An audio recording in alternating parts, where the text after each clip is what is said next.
Welcome into Fresh Takes with Russo and Felice. It's almost Thanksgiving. Yeah. What a tremendous time. Paul Russo and Nick Felice here with you as always. Nick, good to see you. Here's a debate that continues to go on with our lives, probably for the rest of our lives. Oh boy.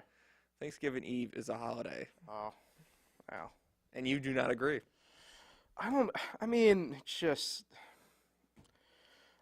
We'll have this conversation anyway here post podcast, but I don't go out anymore for Thanksgiving Eve. It's tough in a small town. I think if we were living in a bigger space, I'll call it, I would probably enjoy it a little bit more. Oh, here's another question. You know? For you. What's better, Christmas Eve or New Year's Eve? I guess.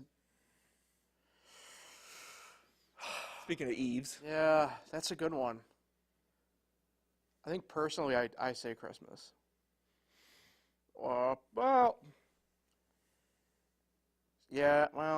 don't know. Where's the love for Halloween Eve? There is none.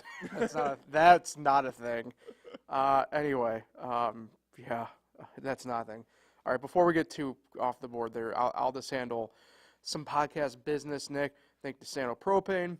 4 generations strong as a trustworthy family-owned business with unmatched customer service. Go online at DeSantoPropane.com for more information or call them toll-free at 1-800-752-4574 today. Since 1937, the difference has been DeSanto Propane and Pine Point Medical. Their mission is to provide you with personalized, high-quality care and dedicated to improving your health through evidence-based medicine and treatment. Do you need a doctor who puts you first? Try an independent, physician-owned practice. Schedule your appointment at pinepointmed.com or in person at their office in Lansing. So, football, NFL, Week 11 in the books. You don't want to start with college first.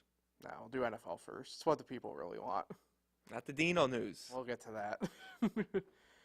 What'd you make of the week? I kind of thought for the most part we fell back into a bit of a ho-hum type week, just in terms of gameplay.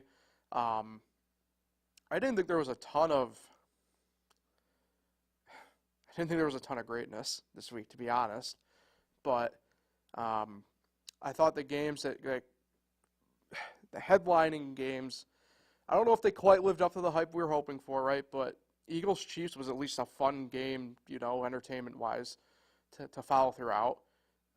Obviously close throughout, and the Eagles rallied in the second half to get the win. We had Sunday Night Football end up being a little bit better than I thought, admittedly. Definitely. Minnesota and we said last week, let's take another look at them. Right, definitely. Was that the most entertaining game of the weekend? It felt like it anyway. I was pretty pissed on Sunday when the Giants won a game. They don't even know how to tank right. Our bad. Really? We're going to give you Chase Young again? I know we still got a game lead, but man. Oh, it's just terrible. But who knows? Maybe Danny DeVito. maybe Tommy DeVito will be the next Brock Purdy. So much Italian. But the Eagles game, man, I just hate Nick Sirianni even more. Watching those videos of him. You see the clip of him leaving the tunnel? No. After the game? Yelling at the Chiefs fan. Oh, saying, well. Can't hear you now. I hate Nick Sirianni. Well, hold on. I'll disagree with you a little bit there. Disagree with me. If a guy's been riding you all game like that, probably, like some of those fans are, I'm definitely barking back a little bit. Mm-hmm.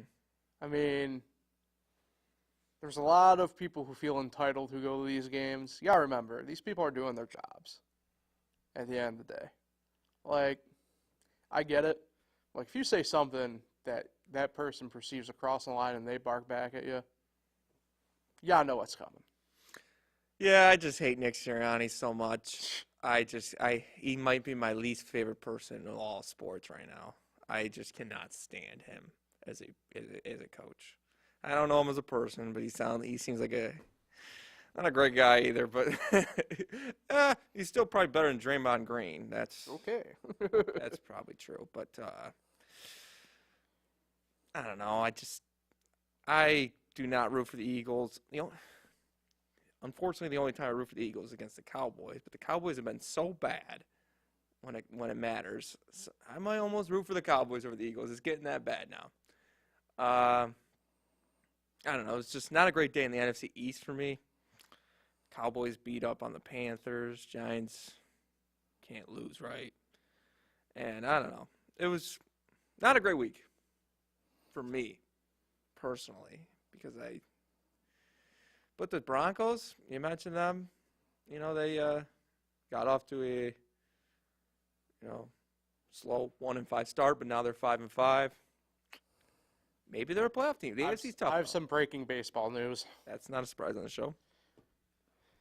The Mariners have acquired catcher Zebby Savala from the Diamondbacks, All right. but it's part of a bigger trade that's about to go down. Okay, because that is absolutely nothing. I don't know what that means. I don't know who that is. Do you know who Zebby Savala is? No. White Sox legend. Yeah, legend. But I didn't even know he was a Diamondback. I still don't know. You just told me his name. I still don't know who he is. Can't even remember. But Sorry, didn't mean to interrupt, but I forgot. no, that was the end. That was the end of my talk for the week. Anyway, Joel Embiid's out tonight. Okay, back on track. Now I know him. Unfortunately. Okay, let's talk about maybe some of those daytime games since we kind of honed in on them a little bit there. Actually, no. Let's throw it more in reverse. Thursday night first, before maybe the rest of that Sunday slate. I was Joe Burrow out. Mark Andrews out. Not a fun Thursday Bengals night game. out. It's not looking good. Jake Browning, the pride of Washington, under center. Yeah, I mean this is a Bengals team, right? That they needed probably some help of some sort to get to the postseason, anyway. And man, Joe Burrow couldn't even grip the football, let alone throw it. So not looking good for them. I mean, obviously they're kind of banged up already a little bit as is. I mean, T. Higgins sounds like he's on pace to come back again this week. I don't know. If you're Baltimore, I guess the Mark Andrews thing isn't as bad as they thought, but you're going to be without him at least for the next couple weeks. I mean, give it to the Ravens. They won the game. Yeah, I mean, you got to, especially in that division now where Cleveland goes out. They beat Pittsburgh.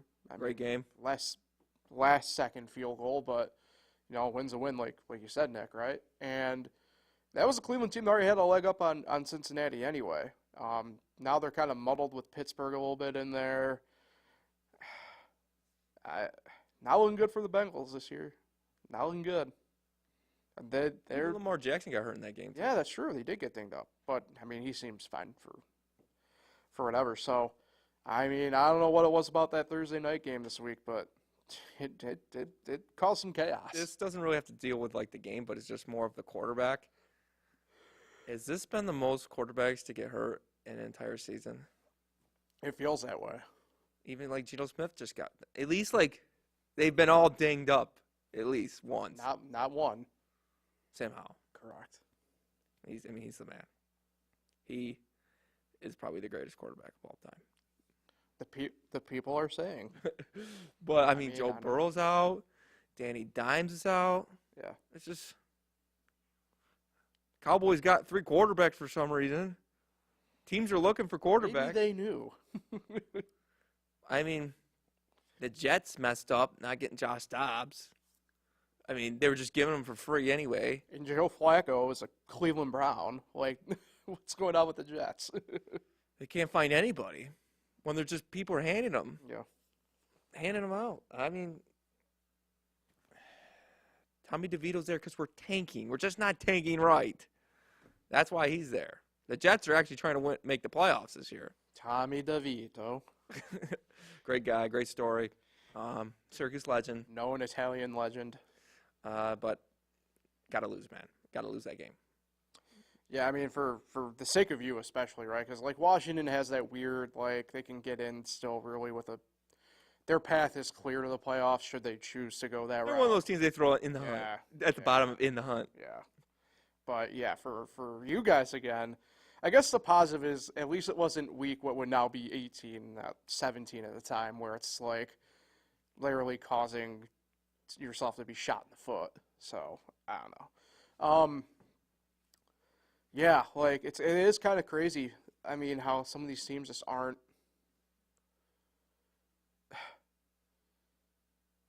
You know what? I want to go back to something. I don't know if you saw this, and maybe this will definitely work better with what I wanted to initially say. But Tom Brady even brought up the fact like there hasn't been any good quarterback play this year, like great quarterback play. A lot of mediocrity, and I think it is because like you just have a bunch of just like all right guys who are just kind of in these positions now. I mean, let's think about it. Cleveland's had Dorian Thompson-Robinson and P.J. Walker, right? The Jets have had Zach Wilson and now Tim Boyle. Excuse me. You know, you look around the league elsewhere. You've had Jimmy G not looked great when he was healthy, and Aiden O'Connell, despite them winning, right, hasn't been a lot because of him. Mm-hmm. You know, Derek Carr's Derek Carr. Baker Mayfield's Baker Mayfield. Atlanta's a mess at the quarterback position. Tennessee's a mess at the quarterback position. Bryce Young appears to be that C.J. Stroud is the one that you should have gotten type thing. You know, the Bears in the middle of their mess. Jordan Love, not great. Sam Howell, more or less a rookie. Kenny Pickett, not great. Giants, mess because of health, similar to the Jets in that sense. Mac Jones, Bailey Zappi remains to be seen. You know, I digress a little bit. But, you know, I think it's just you have a lot of inexperience forcing these positions this year, and it is dragging the overall quality down. You know what the craziest part about You this know. all these quarterbacks getting hurt? Tua didn't get hurt. Now you done it. Knock on wood. Tua is healthy. I mean, you would have thought he'd be the one of the ones that go down, but being injury prone. That's a scary concussion injury too, but no. I mean, who's ready for Week 18 when the Bills go down there and it's Kyle Allen against Mike White? I mean, I'm excited. I mean, it's I forgot what I was gonna say, but you know, just I don't know. It's the injuries are ridiculous. It's not even just the quarterback position. It's all injuries. Yeah. I mean, C.J. Stroud has played well, but he's got two great receivers and surprisingly Tank Dell and Nico Collins. Noah Brown. Shout out to Noah Brown. Yeah, shout out. I think the Houston Texans, getting off the injury topic here, but the Houston Texans have been the biggest surprise and I think arguably the best story of the season. Probably. I will. You can roll the tape. Like week 1 or week 2, I said this team was not going to win a game this year. Yeah, you did. And they have proved me wrong. They did. They have, and they continue to do so. But you want to know a good point too. I don't want to keep like hammering it, but like we know Josh Allen hasn't looked great all year, right? Mahomes certainly hasn't. Kelsey without his girl hasn't either. Jalen Hurts. Do you believe in the whole Taylor Swift Kelsey? I don't know. Good luck. I don't know. I think it's just happenstance. Kinda. I don't know. I don't think it really matters. Look at the stats. That'd be like saying like, who's a good example? Jessica Simpson. I was about to say maybe that, yeah, the Romo Simpson thing. But nah, either way. Just nobody's playing good this year at quarterback. It's just not the year of the quarterback. It's just not. You know, it just hasn't been a good year for quarterbacks. It's been a year of defense, to be honest. You know, like there are more headlines about the Myles Garrett's and the Joey Bosa, Nick Bosa's, you know, Max Crosby's of the world. Then, in all honesty, Patrick Mahomes. I mean, Aiden Hutchinson, like guys like that, like they're getting the recognition now this year, and deservedly so. Like they're causing. They're the ones literally causing more or less this discussion to be had right now. Is there only one coach of the year in the NFL, right? Yeah. Who do you think gets it? Campbell or Ryans? I was going to say, I mean, could Campbell go back to back? Oh, he won it last year. No, Dable did last year. That's right. I Dable. forgot about that. Yeah. Oh, I would say, unfortunately for DeMarco, I mean, they'll probably give it to Dan this year. It should be come down. Probably should be co this year between those two. It really To should. be honest. Like, how can you not give it to DeMarco Ryan? Right. What he's done with this team. Yeah. But Dan Campbell has really, like, made the Lions a legit Super Bowl contender right now. And I'm getting... The sad part is, too, and it's an interesting topic because, like, a lot of people, they're going to talk about those two, and deservedly so. But, like, O'Connell in Minnesota is doing a really good job for the cards he's had dealt this year. Stefanski in Cleveland's done a really good job for the cards he's been dealt this year. You know, it's an interesting case. If they stay hot, what recognition does Sean Payton get? Although I don't know if the Broncos can sustain it. And he's got to jump all four of them, Yeah. though. Like, Yeah. all four of those guys you just mentioned, Yeah. all way higher than Peyton right now. I mean, Peyton's only 500. I mean, we're just looking at the Broncos as not a dumpster fire anymore. Right, yeah. We're more looking at them as a 500 team, which they are. Right. I mean, if you want to go even, like, traditional football-wise, like, you could probably make the case for John Harbaugh. I would probably allow for that. Mike I was McDaniel. going to say Mike McDaniel, but, like, again, I mean, it's a bit of a, it's almost like where Peyton might be coming up, McDaniel might be coming down just because of team performance It recently. was crazy, that Raiders game last week. If they had lost, they would have played a good team, or over 500 team. But since they beat them, they true. beat a under 500 team. That's wild. They still haven't beaten over 500 team. Yeah, that's interesting now that you mentioned that. That's a problem for the Dolphins going into a playoffs where it's pretty much every over 500 teams, unless you get the one division. Oh wow, this is not to interrupt. We have the full details. It better be better that when you just trade. told me earlier. So Zebi Zavala Yeah. and Carlos Vargas are going to Seattle. Arizona is getting third baseman Eugenio Suarez. What does DePoto have cooking? I think that means Nolan Arenado is going to be wearing a Seattle Mariners uniform opening day. Wow. You know what that means? I think so. What? Nolan Arenado. I don't know about that. Are they willing to shell out the money, you think? Cardinals, you see them. They signed Gibson. They signed Lance Lindbeck. They need starting pitching. And you know who has it? Seattle. And you know who needs a hitter? Seattle. And you know who's interested in Shohei Ohtani? Cincinnati. If they can get Shohei and they can trade for Arenado, True. the Mariners are legit the number one team in baseball. You know what? I think I would be on board with that. They might have to give up, Tom Kirby, Murphy, yeah. Kirby or Logan Gilbert, maybe both. Yeah. Probably both for Arenado. Oh no, it'd be a one or the other there, I think. I mean, one of them are going, but Seattle's got a lot of great young pitching coming up still. Taylor Trammell, you are a Memphis Redbird. All right, I think we've kind of beat the football thing. Yeah, how about Lions? Good Lions on Thanksgiving this year. So let me Black Friday football. let me get the thing here. Let me get the right And Cyber Monday the right football. camera angle. Yeah. The Monday thing is always there. All right, this was a big week for me in the picks, Nick. I went 10-4. Oh God. You went 8-6. So that's what now? 2 games behind you. I blew 8 games in 2 weeks. You're at 101 and 6 64 now. I'm at 99 and 66. I'll get that 100th win, man. We'll see. We'll see if I get there this week. So your Thanksgiving games, as we all know, the first one up at 12:30. Green Bay at Detroit. Detroit minus 7.5. Lions, baby. I don't think I've ever not picked the Lions. Maybe I have. They've been pretty bad last. For Thanksgiving purposes. Yeah. Yeah, I'm going Detroit as well. I mean, Who's gonna eat the turkey leg? for Detroit, Aiden Hutchinson. I'm gonna go shocker one here for you. Not really, but I'm gonna go Amon-Ra St. Brown's gonna eat the turkey leg. I'm with that. The 4:30 game, Washington at Dallas. Dallas minus 12. Come on, Commandos. I'm taking Washington. I cannot tell you how bad in my gut I want to take Washington.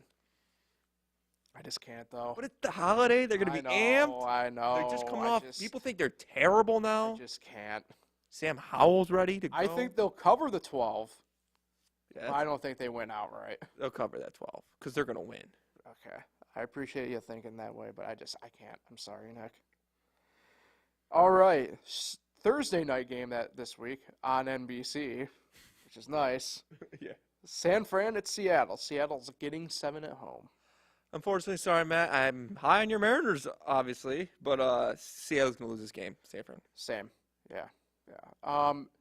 It's interesting. If I knew for sure about Gino, I actually might be going the other way here. But, I mean, not a knock on Drew Lock, but, you got to go with the team that has the full deck on a short quarterback. You gotta go with the team with the full deck on a short week. Go with a better team as well. Yeah, I mean, yeah, but, like, I don't think Seattle's all that far off. Did you just say you put Pete Carroll in the hot seat? I shouldn't I? Pete Carroll hot seat. Anyway, your Friday, Black Friday, not prime time game, because it's at 3 p.m. Now, this is on Amazon Prime. This is on Amazon Prime. Miami at the Jets. The Jets are getting 10. This game is technically not prime time? Technically not prime time. 3 p.m. Interesting. Give me the Jets at home. Really? Yeah. I don't hate it. I think this is another case of, like, they'll cover the 10, but I don't think I can pick them just head-to-head. I'm going to go Miami. So, right now, I think you're looking at maybe we're tied. Yeah. Going into the weekend. So, we head into Sunday, by the way. No buys this week. It's first of the 1 p.m. window, Jacksonville at Houston. Houston getting 1.5 points at home. How about Trevor Lawrence goes from 1 fantasy point 1 week to 31 fantasy points last week? Give me Jacksonville. I'm going to go Houston here. I think. Wait. Go ahead. Why, Paul? So, game 1 this season against them, and not obviously game 1, but the first game that they face each other this year, Texans were a 7.5-point dog and won outright. I think they get it done again, this time on home turf. I like the momentum they got, but I do have one slight concern. Does the spotlight getting closer and closer to them, and maybe more specifically on C.J. Stroud, week in, week out at this point, it's get a little bit too bright possibly this week for him. I don't know. But you're going to go with Houston. I'm going to go with Houston. All right. New England at the Giants. The Giants getting 3 points. This one is televised? Locally. Unfortunately, man, we don't know how to tank right. I've got to go Giants. Unfortunately, the Patriots are just that bad. Nick, why? But I agree with you because I'm also taking the Giants. I had you there. Yeah, you did. You like I do. Tommy. I don't know if it's so much I like Tommy, but, like, what are the Patriots actually going to do Sunday type thing, right? Now, like you said, like, who knows what Giants team actually just kind of shows up this week. Yeah. There's a lot less dysfunction in a weird way going on with that Giants team than the Patriots team, all things considered. So, home dog, I like him like that. Pittsburgh at Cincinnati. Cincinnati is getting 1 point at home. Who's the quarterback for Cincinnati? Jake Browning. All right, then I'm going Pittsburgh. I went Pitt here as well. No, Matt Canada gone as offensive coordinator. Doesn't have the same effect as the head coach. We'll find out. Bills? I worked for the Bills, yeah. I mean, so who knows? Okay, New Orleans at Atlanta. Atlanta giving 1 point at home. They're home favorites. And I just don't understand how. I know New Orleans is rough right now, but, like, what is the schedule Atlanta has? I cannot, again, I go back to something I haven't had to say actually in like 2 weeks, but I cannot physically trust myself to take Atlanta. I gotta take New Orleans. They're going back to Desmond Ridder. New Orleans. Are you kidding me, Atlanta? I don't know what's going on. All right, sorry, I read that backwards. Tampa Bay and Indianapolis. Indianapolis laying 2.5. Um, Give me Tampa Bay. Yeah, I'm on the fence about this one, but I'm gonna give my pick to the home team here. Home field advantage, I think. But that's a toss-up game. That's one of the more toss-up games I think on the schedule actually this week. Yeah, that is a toss-up. Last of the 1 p.m. window, Carolina at Tennessee. Tennessee laying 3.5. Speaking of toss-up games, Yes. are those the four worst teams in the league going at it? Patriots, Giants, Panthers, and Titans. Probably, yeah. Well, wait, hold on. Not quite, but yeah. Falcons. Well, I mean, the Bears play Yeah. Monday night, so. I think the Panthers are not going to win another game this year, so I'm going Titans. Well, we have our first maybe true difference, though. I'm taking Carolina here. Something's. Now, you can make the same case with Carolina here. I'm not dumb to that. But something's going on with Tennessee. You get the vibe that I think a Ain't change. stopping in Tennessee. I think there's change coming. Is Vrabel the head coach next year? I think he's going to get fired. So right, there's some stuff going on there. It's weirding me out. Will Levis looked really good for 5 minutes when he first came in the game a few weeks ago, and since then, been ugly, to put it bluntly. And like I said, I know you can make the same case for Carolina, but at least the Carolina stuff's kind of just been intact all year. You can't make that case for Tennessee, so I'm going to go Carolina. First of the 4:05 window, Cleveland at Denver. Denver a 2.5-point favorite. Cleveland. I think Denver's fun's coming to an end this week. I am with you. I'm taking Cleveland. I think it's going to be a defensive game. Denver's defense isn't great, but like you don't necessarily have to have a great defense to really go up against that Cleveland offense. Cleveland might make the playoffs this year. They're number one wild card right now, so never know. The other 4:05 game, the Rams at the Cardinals. Cardinals are a point dog at home. Another great game. Mm-hmm. But I'm going to go Rams. Even though Kyler Murray's looked good. Yeah, I'm taking the Rams as well. Until kind of proven otherwise. If Cup playing, though? Yeah, I mean, I don't know. That's a good point. But if Cup's not playing, that means we're back to having Puka Nacua just being the number one. I love that. So, first of the 4:25, Kansas City at Vegas. Vegas, an 8.5-point dog at home. Kansas City didn't lose was Patrick Mahomes' first ever division road loss against the Broncos earlier this year. Yeah. I think he'll get back on track. So I'm going to go Raiders. Or no, I'm going to go Chiefs. Okay.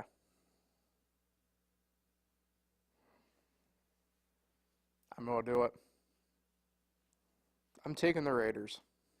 You know, I was thinking about this. I have a gut feeling about them this week. The Chiefs have not scored a second-half point in like 3 weeks now. Wow. I'm not saying the vibes are bad. I think they're fine in Kansas City. But, like, they aren't playing the way they should be. And, frankly, I get it's the Raiders. But, like, at least, like, since Antonio Pierce was named interim head coach, that's a different team altogether. Like, they're playing looser. They're playing to play football. You know what I mean? And, look, I'll probably just be the one where it's that guaranteed loss I have this week. It's whatever.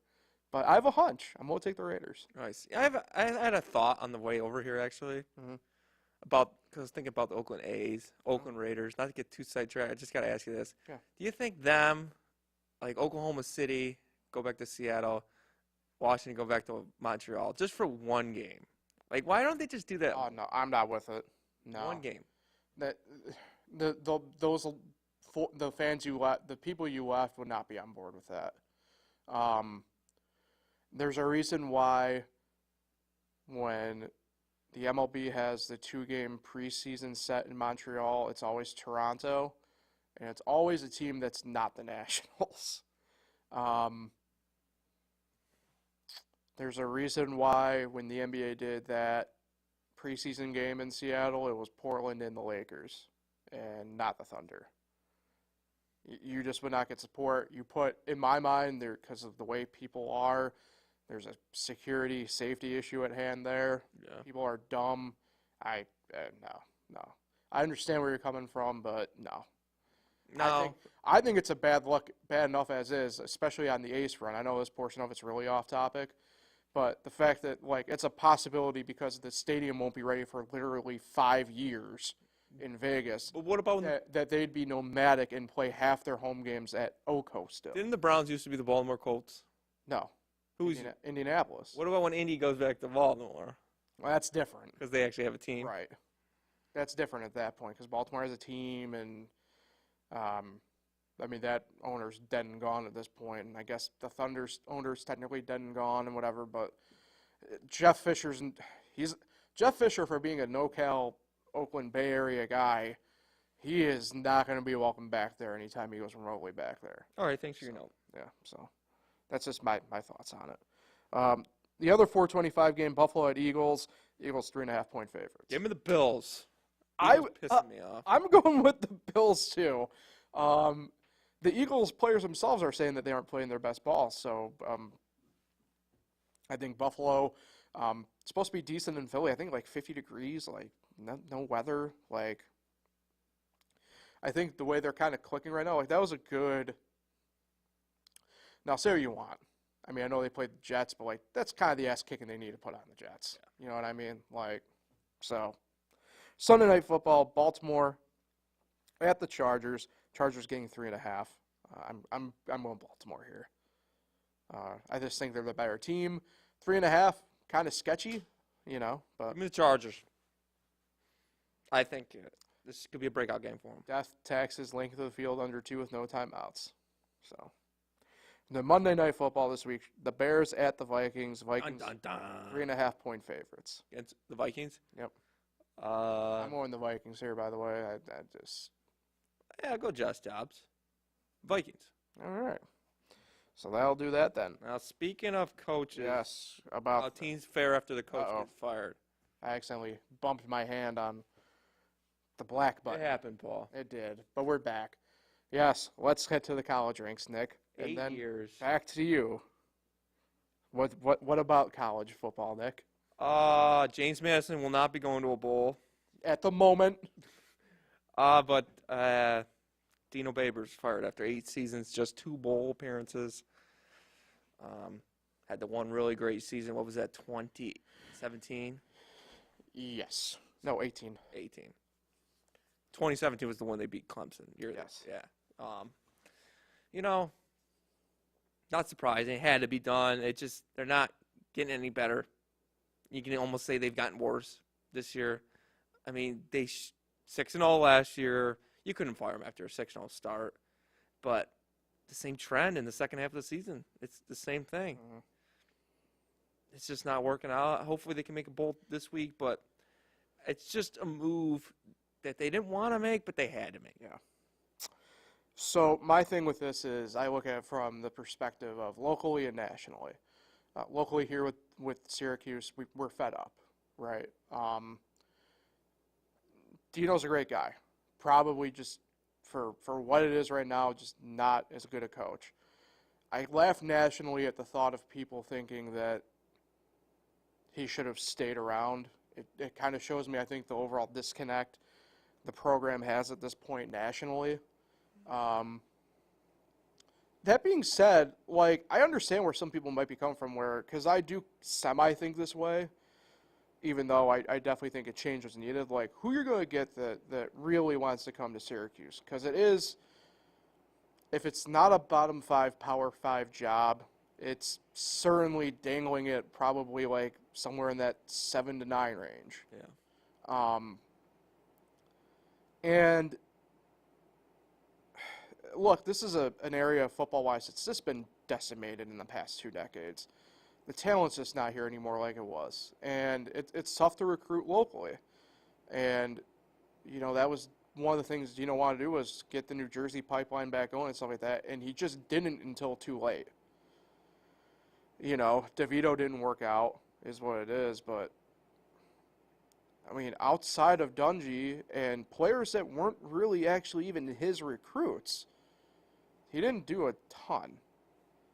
Look, sub 500 overall record in not only conference but also NOCO technically.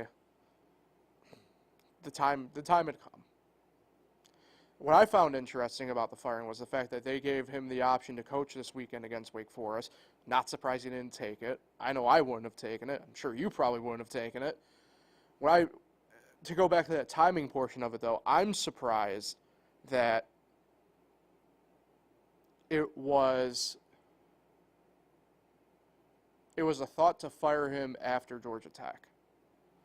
I think probably some of it was just straw that broke the camel's back type stuff. But because I had heard rumblings after the loss at home to BC that it was going to happen.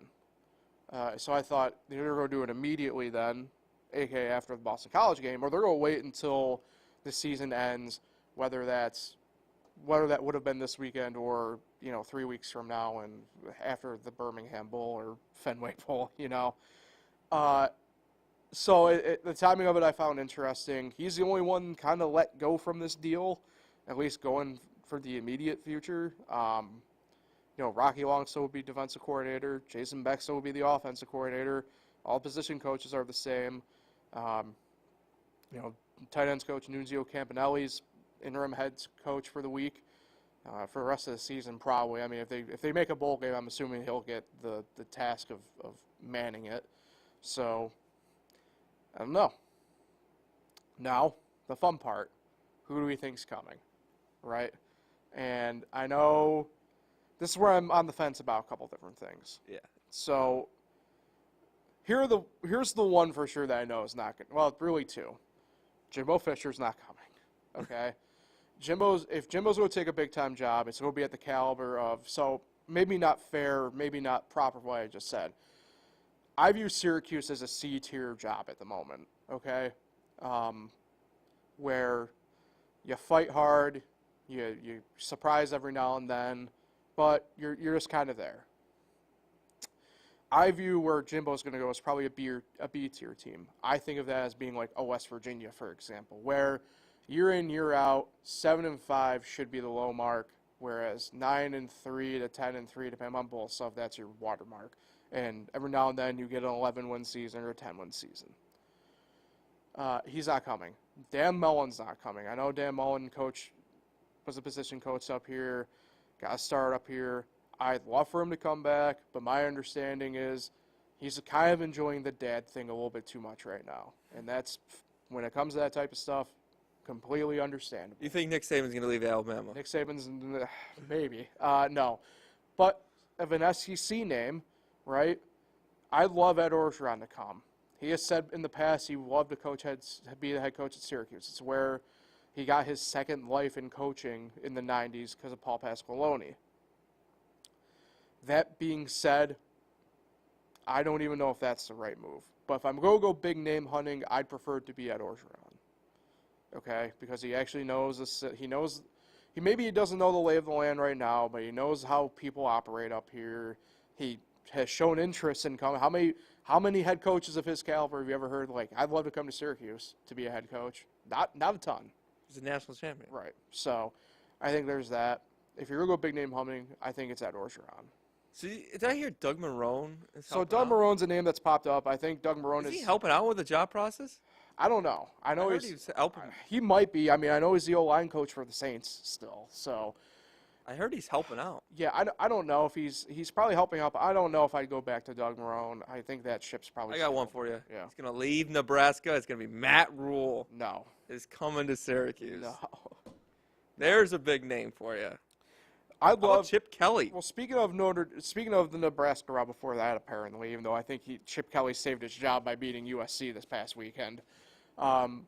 Tony White, DC at Nebraska, and Sean Lewis, who was the offensive coordinator at Colorado. I'd love for them to come back.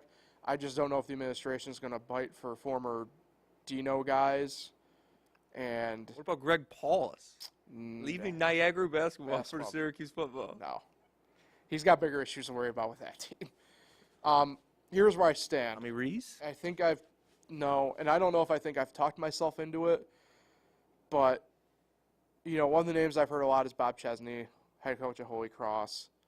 He's turned that program around. He's on the younger side. He's 46. That's young. I think, if you want, what Syracuse needs to do is bringing in a culture guy, and not like the culture of Dino, where it's like, I'm bringing in my system and it's going to work, and when it clearly didn't. I'm talking about the culture of winning with the pieces I got. And, Bob Chesney fits that bill. It makes you wish Syracuse pulled the trigger a couple of years ago when Lance Leipold was still head coach at Buffalo, and now he's head coach at Kansas. And it's looking like he might be the head coach at another Power 5 program sooner than later that's above Kansas on the tier list. So, again, I don't know if I talked myself more into Bob Chesney, but you look at his track record. He's literally gone from D1 to D2 to D1 AA, or what we now know as FCS. And success every time. It's a process, but it's success every time. This is a Holy Cross program in 2018, one of the most historic in terms of SCS competition that was bad. Like, bad. Like when Wagner comes into the dome bad. And he's turned them around, and I know they didn't get the wins against these two FBS teams this year, but he took Army and he took UConn to the final minute in each game as FBS programs against an FCS program. That's kind of the guy I don't mind having. Now, there's a couple other names that float around, other assistants. What's-his-face at Michigan, he coached Syracuse as like a GA. I forget his name off the top of my head. I don't know if administratively that's a good move at Jim the moment. Harbaugh. No. If we were being serious about it, no. But yeah, I think it's interesting. There's a little bit of a lot of process here, and I do know this. I don't think Syracuse would have moved and made this move at the time they did if they didn't have the guy already in line. Yeah. So I do hope it's Bob Chesney. And if we're going that young route, if we're going the not big name route, I want it to be Bob Chesney, I think. If we're going the big name route, just open up the pocketbook and give me Ed Orgeron. Give me the guy who can come in here and at least inspire the troops for a couple of years. Yeah. So It should be interesting. Yeah. What are these picks? You want to do the picks right now? Yeah, let me hear them. Okay. Well, can we? I just want to spend a minute on this. This is a really fun weekend of college football coming up. Rivalry week. It's rivalry weekend for most conferences, as we know. The ACC has big rivalries this week with Syracuse hosting arch nemesis Wake Forest. But elsewhere, right? It's rivalry weekend. Notre Dame's in Stanford. Mind you, the rivalry hasn't been great the past couple of years because Stanford's been bad. But historically, that's one of the bigger ones that's out there. Apple Cup, Washington State, Civil War with Oregon State, the biggest, baddest rivalry of them all with Georgia and Georgia Tech, Iron Bowl, Egg Bowl. It's a big weekend. It's a fun weekend of college sports or football. It really is. And this is the last one of Pac-12. It was the last regular season Pac-12 weekend. Go Buckeyes. That's all I want to say. Yeah, the big one. Yeah, with that. So you're saying Buckeyes, really? Yeah. Huh. I just don't like Michigan. I think the ultimate peak of Big Ten would be for Michigan to beat Ohio State and then lose next weekend in the conference title game to Iowa. Can I get you on board with that? Obviously, yeah, I'd be room for that. You're just completely on board with that one now that I put it. What Lou Holtz said about the Buckeyes, though, really made me upset. So. Oh, Christ. Okay. Now it's time for my picks. So, 3-2 last week. What Lou Holtz said? 3-2 last week. Making me 32, 33-2 on the year. Now, what were you? 3-1? 3-2. 3-2. I will be doing picks for conference title week, and then there's another game after it. The best one of them all, Army-Navy. So this is 2 extended. weeks. So we'll have picks going out, and I'll figure out some way to do the bowl games. I don't know how we're going to do it, but I'll figure out a way. So my picks this week, Ohio -14 at Akron, taking the Bobcats back on the wagon this week. It's an interesting week of spreads and stuff. I'm taking Duke -6 at home against Pitt. I'm taking New Mexico State getting 2.5 at home against Jacksonville State. Taking Fresno State -5.5. They're on the road at San Diego State. And I'm taking Kansas -6 at Cincinnati. Those are my 5 picks for the week. Syracuse Chaminade getting a little shout out. Yeah, today at who you got in that game? I'm taking Syracuse. Although, to be fair, trivia time. Can you guess how many wins Chaminade has in the Maui Invitational? 8. Damn it, you heard. I did. I did. Yeah. Damn it. I'm Okay. proud of, I'm proud of you, Bill though. Walton's the one that told me. That's true. See, so how about that? But hey, if you ever been to the Turning Stone, Yeah, it is. that was I tremendous. did not hear that, but I heard he I was quite literally like, oh, if only you knew, Bill. Okay, so that takes us pretty much to the end of the podcast. Thanksgiving tomorrow, Nick. How is it going? Always our tradition with bocce and stuff like that. So 30 year now? looking forward to that with technically 4. 3rd consecutive, but technically 4. I had that weird sub in year pre-pandemic for Samantha, I remember. So Okay. I think. Was that pre-pandemic? That's like 4 years in a row. Maybe it is. No, I think it's 3. I can't remember. This is scary now. Okay, anyway. But We still had it in 2020, I think. no, that's what I'm saying. It was pre-pandemic, I thought. But 2020 is after pandemic. Right. Either way. Looking forward to it, Nick. Those donuts are good. Donuts are great. Breakfast pizza's great. My breakfast screwdrivers are always good.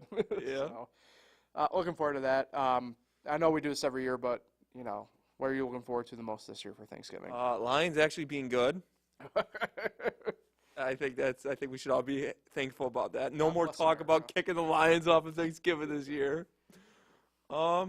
Always love when the Cowboys lose. Hopefully that happens. But food-wise, scalloped potatoes. Sure. I hear we're getting little mini hot dogs this year. So Is Jack Drew making an appearance tonight? tonight, I don't know. So I did hear rumblings that he might be. still to be determined. Yeah, I don't know if it's where I've been at work all this morning, so yeah, I don't know. We'll find out. He's part of the team. Obviously, we got the bocce team. You're the leadoff. That's true. Jack's the wild card, I guess you could say. Matt is the closer, and I'm obviously the shooter.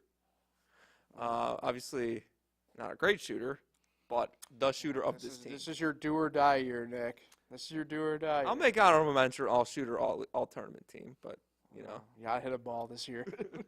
Yeah, shooting's not easy, but that's my role. Looking forward to Thanksgiving. Love this holiday. It's not Christmas. It's not New Year's. Better. It's not the 4th of July. Not better than 4, though. No, I'm a 4th of July guy. Love that holiday. I'll put Thanksgiving. It's in the top 5, but it's not my favorite. So I think that'll do it for today's podcast then. I'm looking forward to it. We get with some family, hanging out. But I enjoy the fact that I get to hang out with what I call my extended family, you know, my brothers without blood, Aw. you and Matt, and shout out to Jet, cousin without blood. But, yeah, it's always a good time. I love Thanksgiving. Probably my favorite of the traditional holidays, I guess, you know, if you want Nice. to call it that. So Thing. I love you, brother. All right, let's get my shout out. Yeah, who's you shouting out this week? Shout out my friend Tom Canale. Hey, what up to Tom? It's his birthday tomorrow. Did not know that. On Happy birthday, Thanksgiving. Tom. He's a Thanksgiving birthday, I guess, this year. It ships every once in a while, but shout out to Tom. Happy birthday. I believe he's 28 now, just like me. So, can't confirm. I actually don't know. Maybe he was a year older, but he's in the same grade. So, shout out to Tom. Happy birthday. All right. Appreciate everybody for tuning in. We'll be back at next Wednesday. Enjoy Thanksgiving, everybody. Enjoy the weekend, and we will talk with everybody then.